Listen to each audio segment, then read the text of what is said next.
Hey everybody, welcome back to my channel. It's Bree. Guys, this recap is definitely gonna be short because I've kind of had it with Potomac. This season is just not good, and so yeah, it's gonna be kind of like a short video. So I'm not going into a whole bunch of details because it just doesn't matter. I'm gonna talk about, the important parts and in my notes and what I've captured. But yeah, y'all, I'm just kind of over this franchise right now. But I'm still gonna give you guys what you want. For those who don't even watch it, I'll still watch it for you and recap. And I've been watching Potomac from the beginning, so I'm just gonna roll with the punches, y'all. But thank you so much for coming back to my channel. Of course, I'm here to discuss the Real Housewives of Potomac, Season 8, Episode 7, titled Don't Rock the Boat. All right, y'all, let's get into it. So we start this episode off with Robin crying. As you guys know, in last week's episode, Robin and Candace got into it in the car, and then Robin just started crying. So yeah, that's where we left off. So Robin's crying, telling Candace, don't talk about my husband's job and all that, just kind of going off. And so Candace says, well, I'm not apologizing. She was talking about the reason why maybe Juan lost his job is because Robin talked about his lawsuit. So that's kind of what I think Candace was saying. So, they're getting into it. And so basically they tell each other, we're not friends. Candace says, we're not friends. She says that to Robin, and Robin's like cool with it. And Robin's just having a meltdown, y'all. Wow, son. Wow. That's crazy, yo. So anyway, all the ladies finally arrive to the chicken bingo game. And they arrive at this type of, it looks like a bar. But once you get in, it does look like a bar inside, but there's like chickens in this type of like coop type of environment. And then the gist of the game is they have bingo inside the chicken coop where the chicken is. And if the chicken, goes number 2 on the number that's on your bingo board, that's bingo. And I don't know what Ashley was thinking, got them going to something that's kind of disgusting. And I know it smelled in there. But yeah, they all arrived there, right? So, as I said, they all get to the table sitting down. And then all of a sudden, Robin starts crying again. And she's next to Giselle. So you already know where that's going to head to. And so she starts telling the other ladies about what happened in the car between her and Candace. So then they're talking about it. And so I guess Candace was watching Robin tell like Giselle and the other girls what happened and saw Robin crying. So all of a sudden Candace starts crying. And so I'm just like, why are you crying? So of course Giselle and Mia, they start talking bad about Candace and stuff. And y'all, just at this point, I'm just so over it. It's like, why would you want to be in a toxic work environment just for some money and maybe notoriety and fame? It's just not worth it at all. It's not worth your peace or anything, but that's neither here nor there. I digress. So as Candace is crying, Wendy, you can tell, is definitely over this situation. She's turning to Candace and she's like, girl, like, why are you crying? Like, please stop crying. And I guess Wendy was trying to remind her, like, all the things that you kind of been through with these ladies. I don't understand why you're crying. And then in another breath, she's telling Candace, I don't think you should give up on the friendship with Robin. Maybe you guys can work it out. And yeah, y'all, that scene was just a mess. So anyway, Robin is just so distraught. She goes outside and she's just like, I want to be left alone. She sits on the curb in front of the establishment and is still kind of crying and just wants to be by herself. So originally Mia goes outside to follow her, but she lets her know, like, I just want to be alone. So then Giselle goes outside to see what's going on with her as well. So back inside in a new scene, you know, Candace lets the other ladies know that she has no interest in being friends with someone who is friends with someone like Giselle. So Candace is just saying, you know, I'm done with Robin, because how can you sit there and be friends with a woman like that and think we're going to be friends? Like, no. Yesterday's price is not today's price. Yesterday's price is not today's price. So again, Wendy's telling her to stop crying, because then Candace, you know, she'll stop crying, then start. Stop crying, then start. And it was just a mess, y'all. So basically, Robin, Mia, and Giselle, they go to the hotel in order for Robin to calm down. They didn't even go back inside. They were just like, yeah, let's just go, because it's just not good over here. And so the other ladies, they go outside for a minute too, for Candace to kind of calm down. So she does. Karen and Wendy was talking to her, trying to get her to calm down. So she does. And so they all go back inside with Ashley and NECA, who is still there. So then they all start playing the chicken bingo game. And that's pretty much what happened at that establishment, a mess. So all the ladies, they leave chicken bingo and they go back to the hotel, and it's the next day in a new scene, and we see Candace FaceTiming her husband to tell him what happened yesterday between she and Robin. And, you know, she's telling him what happened. I guess he's just saying, you know, just take it one day at a time. But, you know, just try to enjoy yourself today, because we learn the ladies are going kayaking, and we learn it's Karen's birthday, her triple 20, where she turns 60. So they're all gonna, you know, be doing activities and doing things for her birthday. So Candace, you know, lets her husband know she's exhausted and she just wants to have fun today. So while it's Karen's birthday, Giselle knocks on Karen's hotel door and she goes in to wish her happy birthday, and, you know, they start talking. So Giselle then tells Karen that, you know, she's no longer moving forward with Candace, because she said that Candace said that Giselle treats people horrible based off of the color of their skin, and it caused her to receive a lot of death threats online. And pause for that, because Candace never said that. And so Giselle, again, insinuating something that's not even true. First of all, Candace cannot control what people do. And so for you to blame Candace for people doing that is just absurd to me, and it's just disrespectful, and I don't like it. So yeah, so she's telling Karen that, and so Karen's like, oh wow, like I didn't know that was happening to you, and so I'm no longer gonna push the issue anymore about you and Candace mending things. And so Giselle's like, yeah, please don't do that because of this and that. And what's amazing to me is Giselle never sees anything that she does. For you to imply things about Candace's husband, that wasn't bad. For you to say a few seasons ago to Wendy, oh, the reason why you got your body done is because your husband's probably cheating on you, that's not bad. For all the mean things that you have done to people, you have the audacity to sit up here and talk about somebody else. It just like amazes me how this woman thinks. And Giselle thinks she's the queen bee of Potomac. And it's just nobody really, yeah, I'm not going on a tangent. I don't even want to talk about her because I don't feel like getting upset, y'all. I said what I said, okay.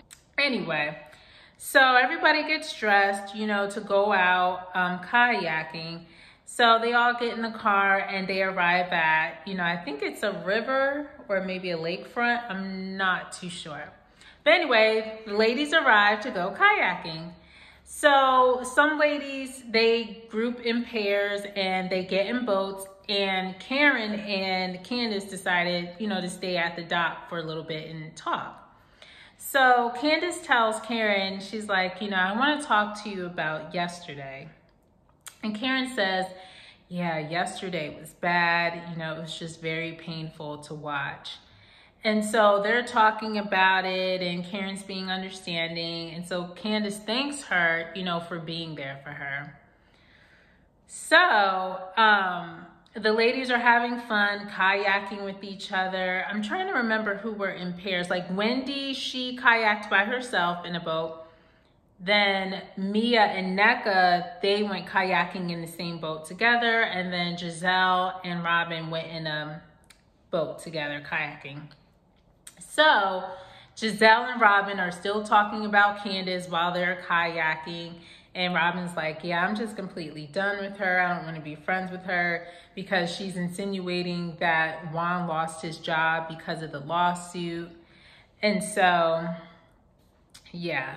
So they're talking about that, just talking badly about her. Mia and NECA, they seem to be getting along pretty well together in the boat. And eventually Candace does get her own boat, and so she starts kayaking with the ladies. So you see Wendy, Candace, Mia, and NECA together. And guys, this is what I've noticed, and somebody mentioned this too. Whenever Giselle is not around the ladies, everybody seems more clear. They're more calm, and they actually have a good time with each other. They actually talk, they laugh. It's like no pressure. When Giselle is gone, the group can relax. When she's near, for some reason, everybody want to grovel to her, and it just becomes like an all-out war. And I noticed that watching this scene with these four ladies. They had grouped their boats together because Robin and Giselle, they were off somewhere. So it was all four of them. They were laughing, joking around, singing while they were kayaking in the river. And it really, I will say that scene looked really nice. Like even NECA and Wendy were getting along. It looked really nice. And I just feel like Giselle is part of the problem and the issues in this group.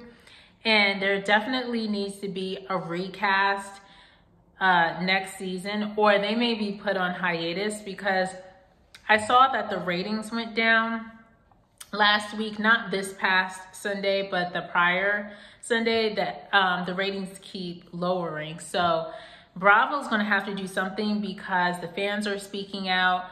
It's so toxic, you don't even wanna watch it. And that's why this recap gonna be real fast, y'all, because it was just, y'all know how detail oriented I am, but with this episode, I was just over it. But as again, you know, I'm gonna keep it going for you guys, but do expect kind of short videos because I can't even give it, you know, so much detail anymore because of the toxicity, and I don't like my spirit being all messed up. I shouldn't be watching this anyway, but I know that's right. but I've been watching Potomac since season 1, so, you know, I gotta hang in there. And plus, I gotta hang in there for you guys because a lot of y'all stopped watching it. There's even been content creators who even stopped reviewing the show, but I'm gonna still keep going for you guys. So anyway, so those four, they're having a good time. And so then everybody goes back to dock, you know, and everything. And so after they go kayaking, the ladies head back to the hotel, and we see Robin in her hotel room calling Juan. So she tells him about what happened, you know, with her and Candace, and immediately he starts getting really mad on the phone. She was saying like certain things that Candace said, like, oh, Candace said that I damaged the group, and she even spoke about your lawsuit, and she said, oh, the reason why you got fired is because I spoke about your lawsuit. I know you don't, but let me tell you, I got to be like a thief in the night in this house every time I want to get some privacy to do my work. You selfish child, don't tell me about privacy. And so, you know, again, Juan is mad, and so he starts yelling at his wife. He starts yelling at his wife on the phone, and he tells her, you know, why are you even feeding into that? You know, I can't even listen to this anymore because it's ridiculous. And she's crying like on the phone. He's not consoling her. He's not saying, you know, baby, Don't let these women get you upset. You know, what we got going on has nothing to do with them. It's not going to affect us. You know, you're okay. I'm sorry that you're going through that. I wish I could be there to hold you right now. I wish I could be there to make you feel better. He's not saying any of that as her husband. He's like scolding her for what she's going through. Now, mind you, I'm not like on Robin's side, but I'm just saying, you know, I think as a husband, that's what you should be doing with your wife, is consoling her, not berating her and yelling at her like she's your child on the phone. And so it just tells me more and more, it shows me more and more, like Juan just has no respect for Robin. So yeah, y'all, she's crying on the phone because he's not being supportive, and he's yelling at her about like, why are you listening to these ladies? It's ridiculous, and I can't deal with this anymore. And scene. So yeah, y'all, that's the end of this episode. I'm going to give it a, I'm a 7. Am I gonna, I don't even feel like it was that good. I'm giving it a 6.5, y'all. This episode was not really that good. I guess that's why my recap is so short. It just wasn't good. I just need Potomac to get it together. This toxic, and you know, it's just not good. You guys have to do a serious revamp of the show. Yeah, it's just not good. And one thing Carlos King said, I saw not an interview, like one of his videos. He said, had he been the producer of this show, he said what he would have done is got together with Giselle and tell her and say, look, you are the face of Potomac. In order for these ladies to mesh and gel, they will look to you. You need to get together, mend fences with Candace, mend fences with Wendy, so that everybody can see like, oh, okay, she can get the group together. She can forgive too. Like, let's mend fences. Because apparently Giselle's the ringleader. So he said, I would have got that straight. He said he did that with Nene when everybody was like kind of going against Kenya. And so once they saw Nene, you know, be cool with Kenya and mend fences, then everybody came back together and they made it like a cohesive group again. And he said, that's what I would do with Giselle if I was the boss of the show, if I was the producer. And I think that would be a great idea, but knowing how Giselle is, Giselle's probably super stubborn unless maybe her job was on the line. And that's another thing with Giselle. She doesn't think her job is on the line, and she thinks that she's irreplaceable. But I'm like, don't you see time and time again with people on these shows, they will get replaced. Anybody's replaceable, and you need to be humble. So we'll see what happens, y'all. But yeah, I'm giving this episode a 6.5. I won't bore you guys too more with Potomac. Hopefully I'm not trying to make it interesting. But yeah, you guys, thank you so much for tuning in to another recap for another episode. Please be sure to like, subscribe, and hit that notification bell so that you can be informed whenever I upload a new video. And also too, please comment below. I want to know this. Are you guys even still watching Potomac? You know, if not, you know, what are you guys watching in place of? I know Married to Medicine is definitely good this season. So are you guys watching that instead of Potomac? Do you even care? What did you even think about this episode? Y'all, let's get it down in the comments, so down below. But yeah, you know, as always, before you go, I'd love to say a prayer over you. And yep, so here it goes. So may the Lord bless you and keep you. May the Lord make his face shine on you and be gracious to you. May the Lord turn his face towards you and give you peace and protection and favor. This is my prayer over your life. In Jesus' name, amen.